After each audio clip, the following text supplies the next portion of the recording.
10 days ago, Bruce Springsteen presented the keynote address at the annual South by Southwest Festival in Austin, Texas. This contemporary music festival has been running for 25 years and now attracts upwards of 10,000 bands and 25,000 fans. If you're interested in watching the speech, which I recommend, you can find it on my Twitter feed, Rev Galen, or on the NPR website. In the speech, Springsteen chronicles the growth of pop music over the past 50 years by showing how this music connects to the human heart. Starting with his own humble beginnings along the Jersey Shore during the 1950s, he describes how music from the little transistor radio atop the refrigerator gave voice to his innermost desires and frustrations. He singles out the Animals, one of the best beat groups that came out of the 1960s. The Animals appealed to Springsteen for two reasons. They were unattractive and they were rebellious. They were aptly named, in other words. The Animals had a reputation for being the ugliest band in music, which Springsteen, then in what he describes as his hideous phase, found reassuring. And the Animals didn't care what anyone else thought, either about their looks, their music, or their way of life. As one of their signature songs puts it, "It's my life and I'll do what I want." The Animals were also the first pop band Springsteen heard that had a full-blown class consciousness. During his speech, Springsteen picks up his guitar and belts out the first verse of one of the Animals' songs. The lyrics go like this: "In this dirty old part of the city where the sun refused to shine, people tell me it ain't no use in trying. My little girl, you're so young and pretty, and one thing I know is true, you're gonna die before your time is due. See my daddy in bed a-dyin', see his hair turnin' gray. He's been workin' and slavin' his life away." And then comes the chorus.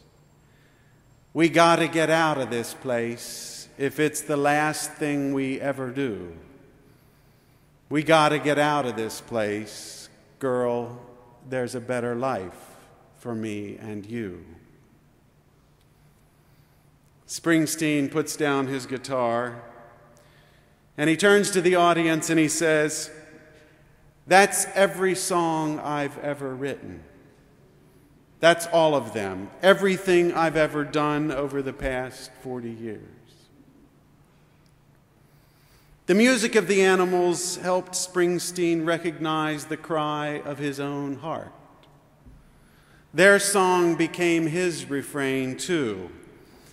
We gotta get out of this place if it's the last thing we ever do. There's a better life for me and you. For Springsteen, the Animals held up a mirror to his feelings of being hideous and being held hostage. Once he knew the truth within, he knew what he had to do. He knew where he needed to go. I had a transistor radio once. As many of you know, I grew up conservative Mennonite, a tradition resolutely committed to an emotionally austere way of life. Our family life was relatively cloistered, safe, secure, and insulated from the impact of the broader culture. We didn't have a television set until after I left home, and the radio was seldom on except once in a while to catch news headlines or the weather forecast. When I was about 12 years old, I bought a small transistor radio with money I had saved from mowing lawns and delivering newspapers. It was just the right size for illicit listening late at night under cover of blankets and a pillow. That radio changed my world. While everyone else slept, I twirled the dial, sampling various musical options. For the first year or two, I would usually land on a country music station. 2 songs by Johnny Cash quickly but curiously became obsessions. One was an anthem of alienated adolescence titled, "What is Truth?" Somehow its refrain rang true for me too. And the lonely voice of youth cries, "What is truth?" One would expect to hear such a cry at Woodstock in 1969 or at a college sit-in during the early 70s. But why from a young Mennonite, especially one who should have known exactly what truth was? All my life I'd been told without ambiguity precisely what truth was and where I could find it. The other Johnny Cash song was "Sunday Morning Coming Down," a Chris Christopherson's tune about someone waking up lonely on a city sidewalk one Sunday morning and wishing he hadn't prepared for the day by getting sober.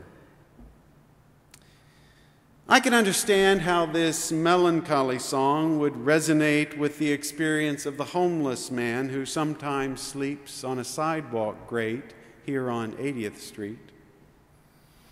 But why would it resonate with the experience of a 12-year-old, particularly one who knew nothing about being lonely on a Sunday?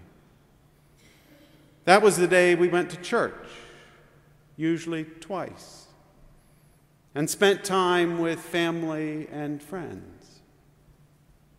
Nonetheless, I felt so strongly about these 2 songs that I convinced my friend Bill, who was about 5 years older, to buy the records for me. I knew my parents wouldn't let me buy them on my own, but I also couldn't imagine going through life without them. So I cajoled Bill into buying them for me without telling my parents.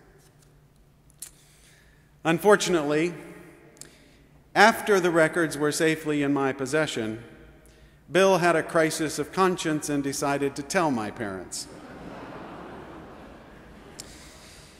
After a stern rebuke, my parents allowed me to keep the records anyway, perhaps because they saw the words "Truth" and "Sunday" in the titles.